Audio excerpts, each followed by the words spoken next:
কেমন আছেন বন্ধুরা? আশা করি সকলেই ভালো আছেন। আপনারা অনেকেই তো মধু খেতে পছন্দ করেন বা এই সময়ে সরিষা ফুলের মধুই সবচেয়ে বেশি পাওয়া যায়।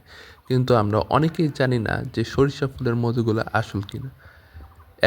আজকে আমি আপনাদেরকে দেখাবো যে সরিষা ফুলের মধু কিভাবে মৌমাছি সংগ্রহ করে। ভিডিওর মাধ্যমে আপনারা দেখতে পারবেন মৌমাছি কিভাবে সরিষা ক্ষেত থেকে মধু সংগ্রহ করে।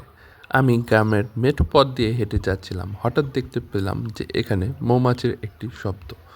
তো এখানে দাঁড়িয়ে থাকার পর দেখতে পেলাম যে শত শত হাজার হাজার মৌমাছি এই সরিষা ক্ষেত থেকে মধু সংগ্রহ করছে। তো কিভাবে মধু সংগ্রহ করছে সেটি আজকে আমি আপনাদেরকে দেখাবো। হঠাৎ দাঁড়িয়ে দেখতে পারলাম যে শত শত মৌমাছি এখানে যে সরিষা ফুল রয়েছে সেই ফুল থেকে পরাগরেণু থেকে মধু সংগ্রহ করছে। তো সেটি দেখলে আসলে অনেক ভালো লাগলো। এখানে আশেপাশে তেমন মৌমাছির চাক দেখতে পেলাম না, কিন্তু অনেকখানি রয়েছে যে কৃত্রিম চাক তৈরি করা হয়, সেখানে মধু সংগ্রহ করা হয়। তো আমার কাছে মনে হলো যে এখানে যেহেতু আশেপাশে কোনো কৃত্রিম চাক নেই, তো তাদের একটি চাক রয়েছে, সেখানেই মৌমাছিগুলো তাদের মধু সংগ্রহ করছে। তো এরকম দৃশ্য আসলে সচরাচর দেখা যায় না। আপনারা যারা গ্রামীণ পরিবেশে থাকেন বা গ্রাম অঞ্চলে থাকেন তারাই সচরাচর এই দৃশ্যগুলো দেখে থাকতে পারেন।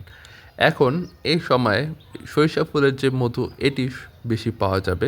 এখন অন্যান্য মধু তেমন একটি পাবেন না। তো আপনারা যারা সরিষা ফুলের মধু পছন্দ করেন তারা দেখে নিতে পারেন যে কিভাবে সরিষা ফুলের মধু সংগ্রহ করা হয়।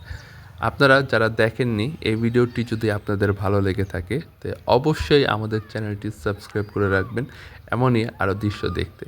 আপনারা কি কি দৃশ্য দেখতে চান সেগুলো আমাদের চ্যানেলে কমেন্ট করে রাখতে পারবেন। দেখা হবে নতুন একটি ভিডিওতে। ততদিনের জন্য ভালো থাকুন, সুস্থ থাকুন। আল্লাহ হাফেজ।